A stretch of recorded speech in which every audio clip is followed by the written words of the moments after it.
أعوذ بالله من الشيطان الرجيم. بسم الله الرحمن الرحيم.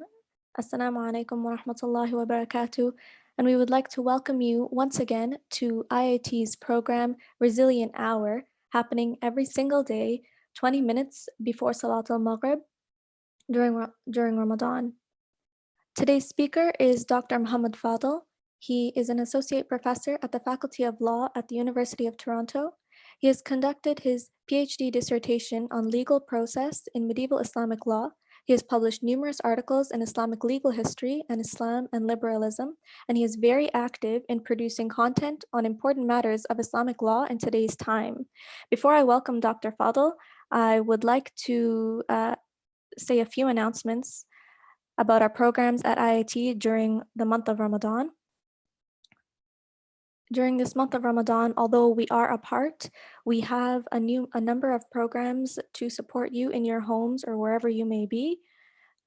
Please visit islam.ca for the upcoming events. And please reach out, send us a message on Facebook, comment on YouTube. We have programs every single day. 5 a.m. we have Quran recitation. 5 p.m. we have a Quranic recitation. We have Resilient Hour, 20 minutes before Maghrib every single day. We have Gems of Quranic Wisdom at 9:45 right before Isha.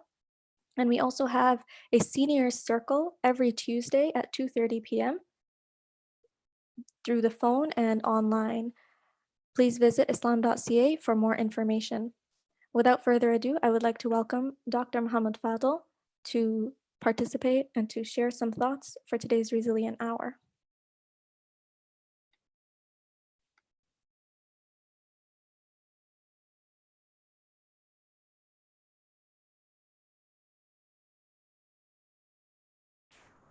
Assalamu alaikum. Can you hear me?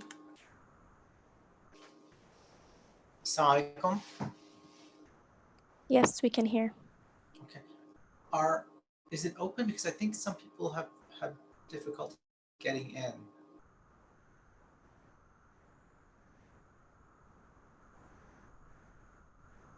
My wife told me everybody's in. Sorry, she's actually in right now. I do see her. Yeah, and it's also live on YouTube and on Facebook as well and on Twitter.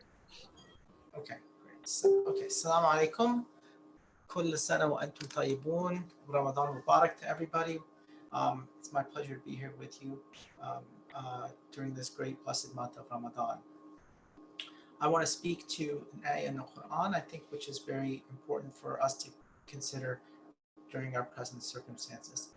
أعوذ بالله من الشيطان الرجيم بسم الله الرحمن الرحيم قال تعالى في كتابه العزيز ولنبلونكم بشيء من الخوف والجوع ونقص من الأموال والأنفس والثمرات وبشر الصابرين الذين إذا أصابتهم مصيبة قالوا إنا لله وإنا إليه راجعون أولئك عليهم صلوات من ربهم ورحمة وأولئك هم المهتدون.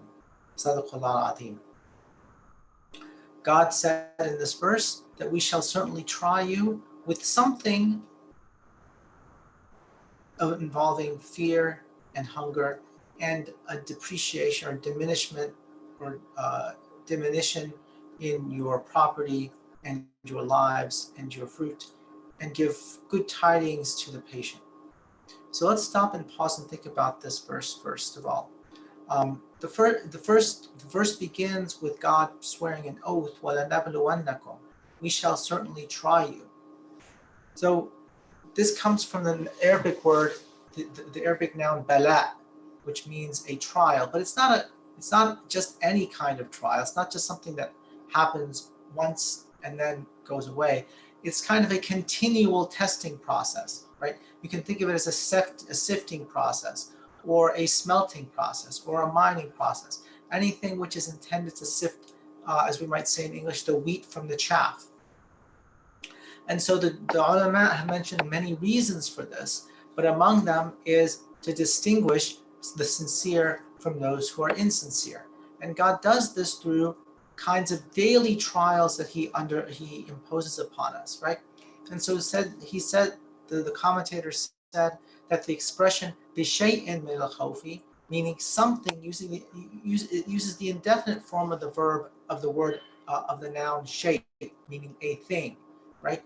So that's intended to mean a small amount of the thing. Like, in other words, God is going to be trying us continuously, right? Not necessarily with huge heroic tasks, but daily challenges that we will face. In our daily lives, we'll face fear, we'll face hunger, we'll face loss of property, misfortune to those that we love and to ourselves, and misfortune in our prosperity. But when this happens, God tells the prophet to tell us, give glad tidings to those who are patient. وَبَشِّرِ الصَّابِرِينَ. Right?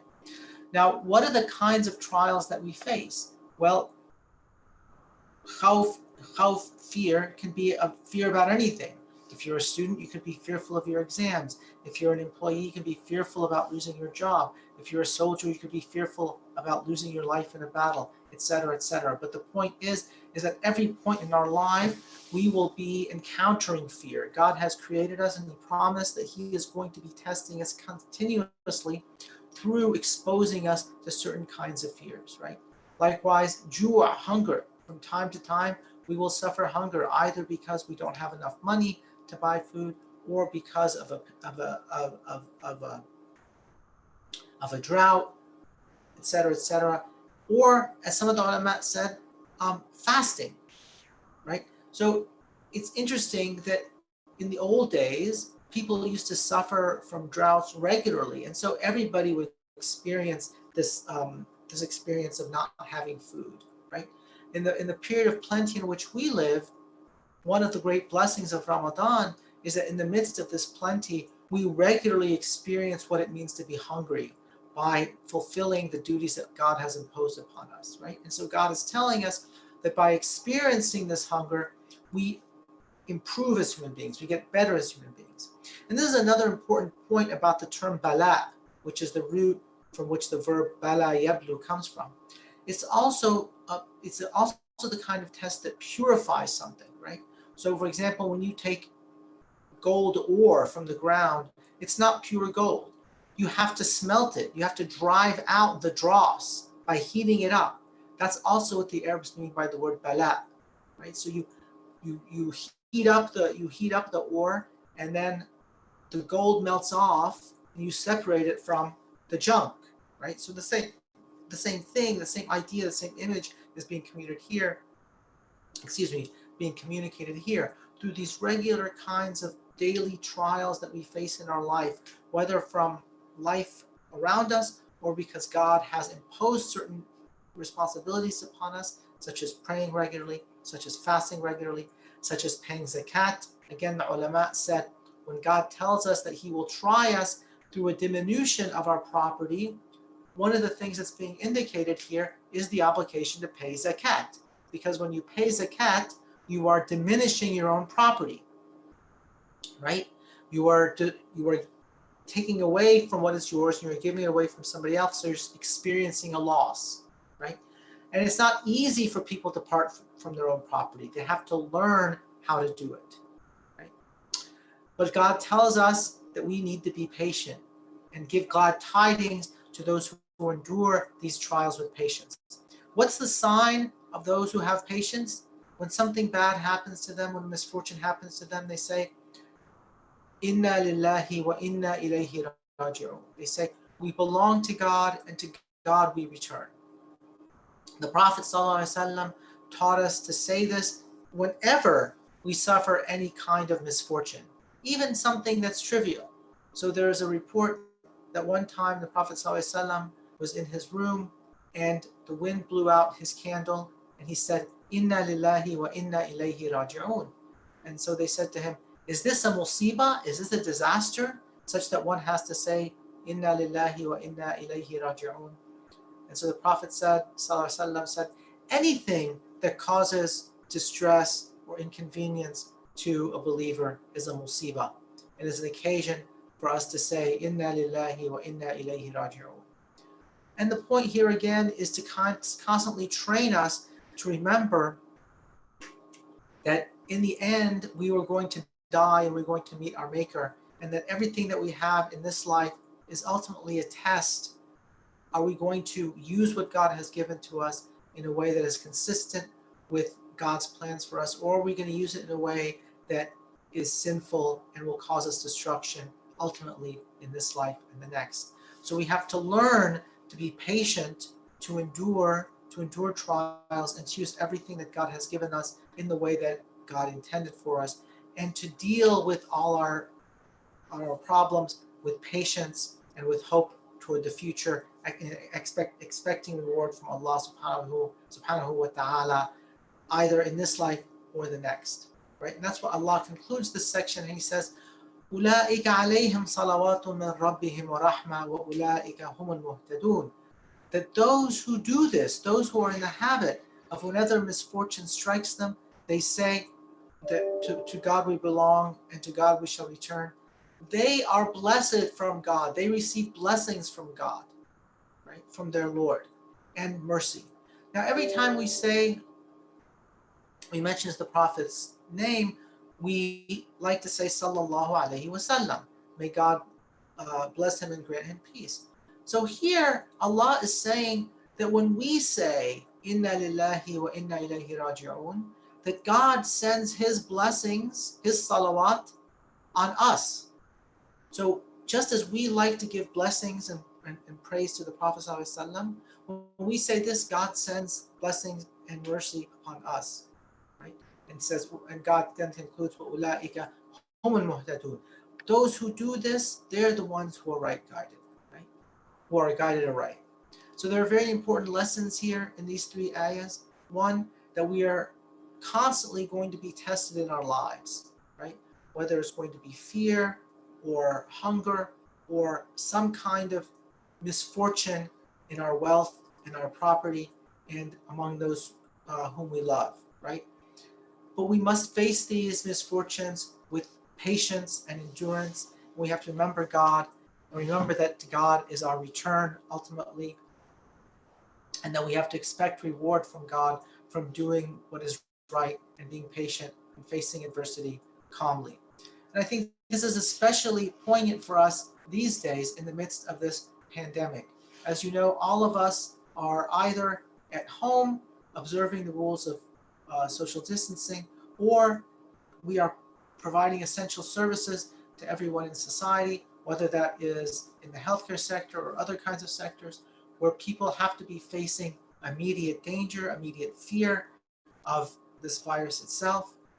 So we are either fearful of getting the disease because we are right there in the front lines exposed to it, or we're fearful of losing our property, our wealth, because we're not able to work, etc., etc. And so we have to remember that this is a time of trial and test, and that we have to be patient. We have to look forward to God's reward to those who show patience and continue to hold fast to God's commands during this difficult time, and who remember that in the end, God will be giving them rewards for everything that they do during this time. So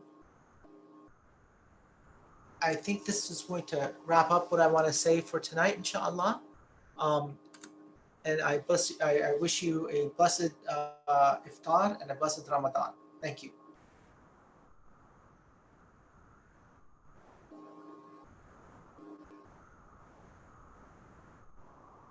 Jazakallah khair, Dr. Muhammad Fadl. I actually had a question for you that came through from us, which is, what is the difference between patience and complacency? So some people just resign themselves to their fate. So how do we draw that line between patience and complacency? Jazakallah.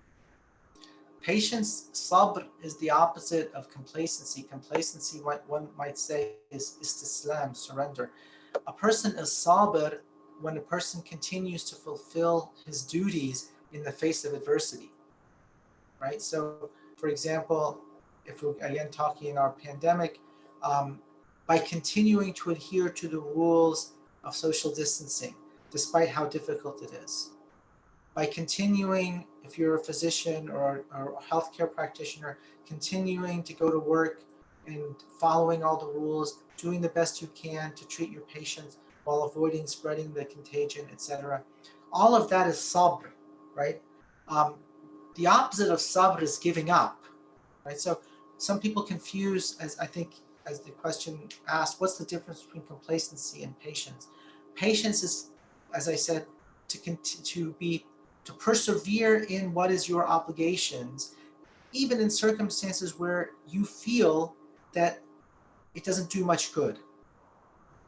So maintaining social discipline in the face of a pandemic, for example, takes a lot of patience. We see people who don't wish to continue because they are unable to bear the burden of following these rules in order to prevent the spread of the virus, right? So patience is hard work. Patience is the opposite of complacency. If you're complacent, then you give up and you lose hope. And so there's a strong connection here between patience and hope. So even if it looks difficult, you continue to do what you're supposed to do because you have hope in God that God will make things better at the end. Jazakallah, thank you. Thank you for that. And one more question that also came through is during this time, a lot of people are struggling in their homes. Some people are managing the quarantine with their family, and some people are alone. And one of the questions that comes up is, how do we know when something is a test and when something is a punishment? That's something that a lot of people are struggling with right now. So maybe you can shed some light on that.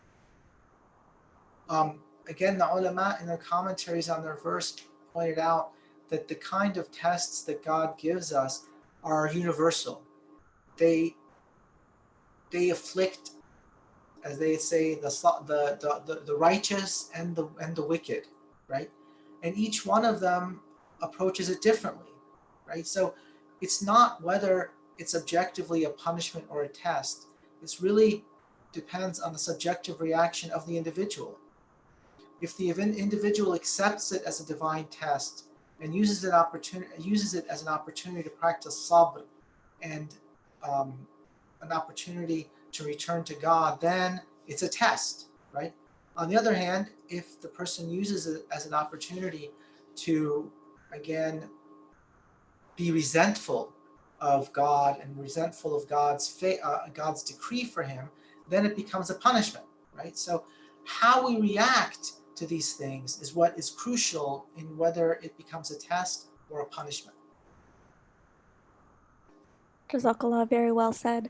And the last question that I have for you is, what advice do you have for families at this time?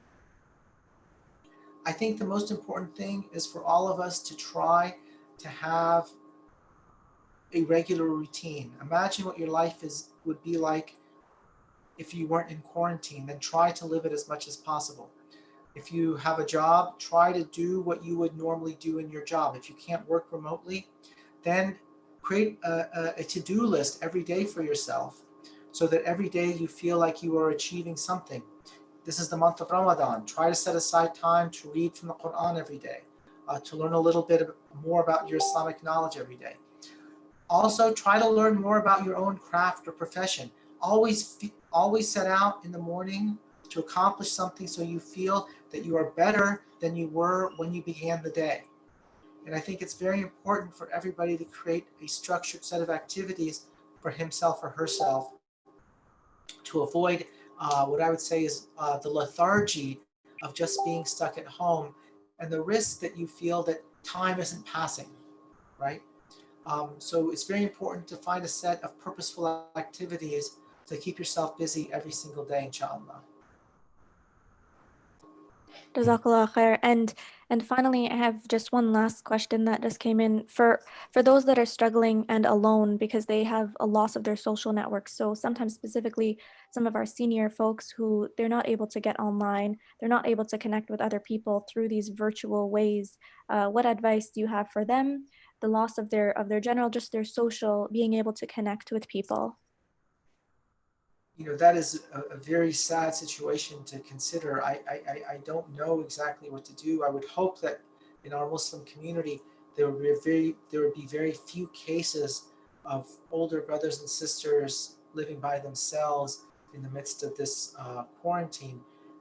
If there are people that we know like that, I think we as a community have some kind of obligation to try to reach out to see how they're doing, to ask how we can help them, how we can assist them, what kind of emotional support we can provide them. Maybe even we can give them some kind of laptop or iPad or something, maybe show them how to use it or something. I think it would be very difficult to survive emotionally by yourself as an older person. But it would also be very dangerous to be an older person in complete social isolation at this time.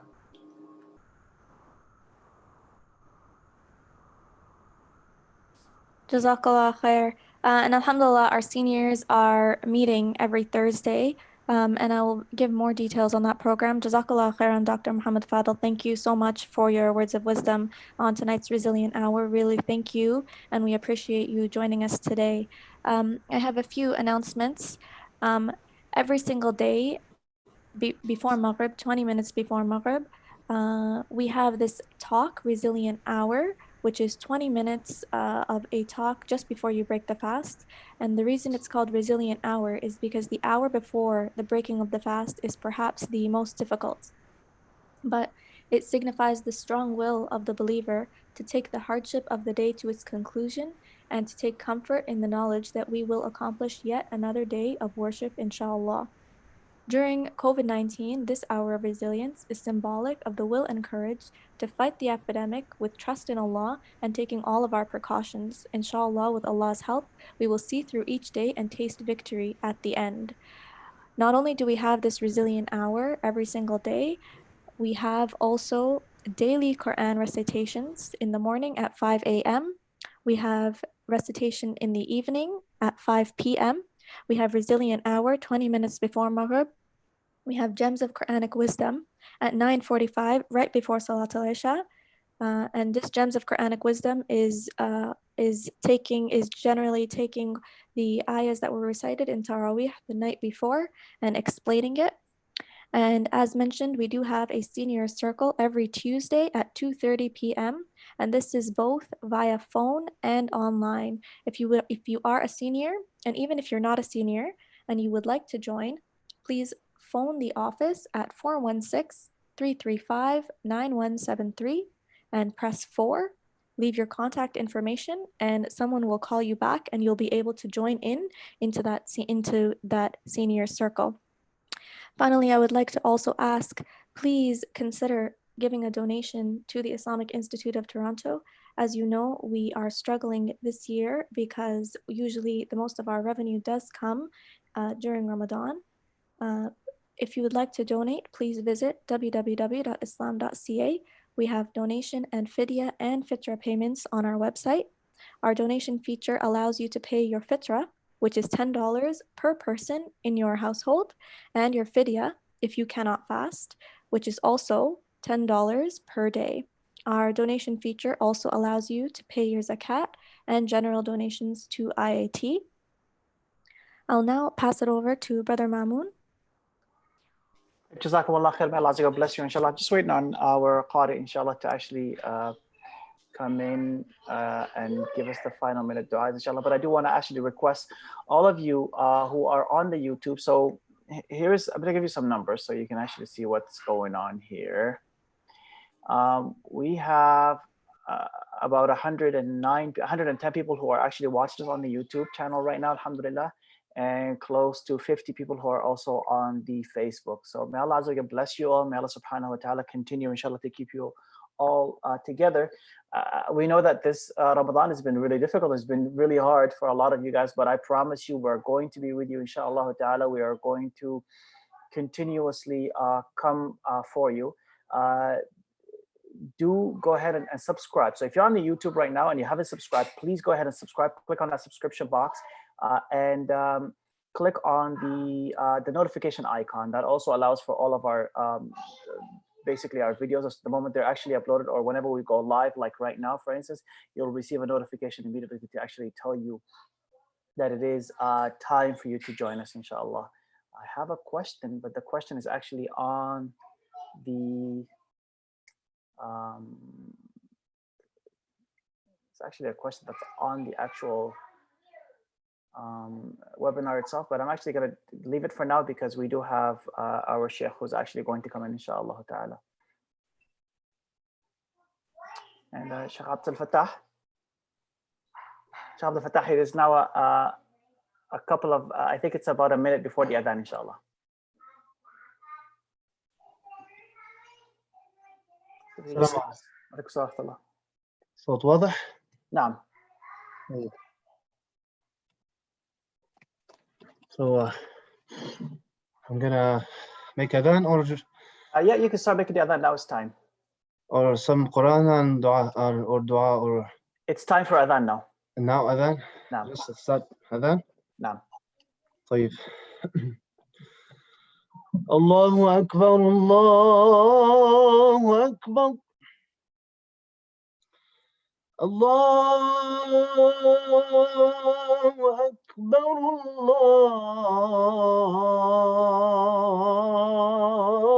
الله أكبر أشهد أن لا إله إلا الله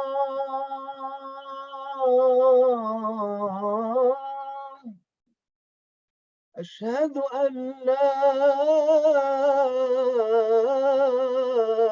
إله إلا الله أشهد أن محمدًا رسول الله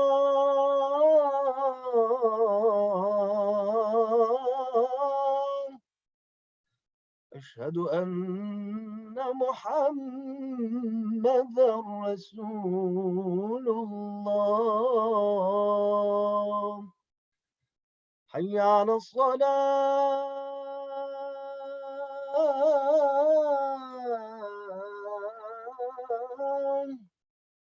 حي على الصلاة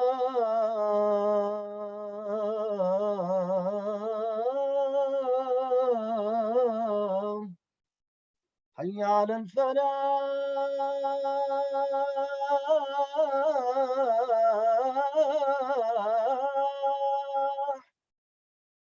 حي على الفلاح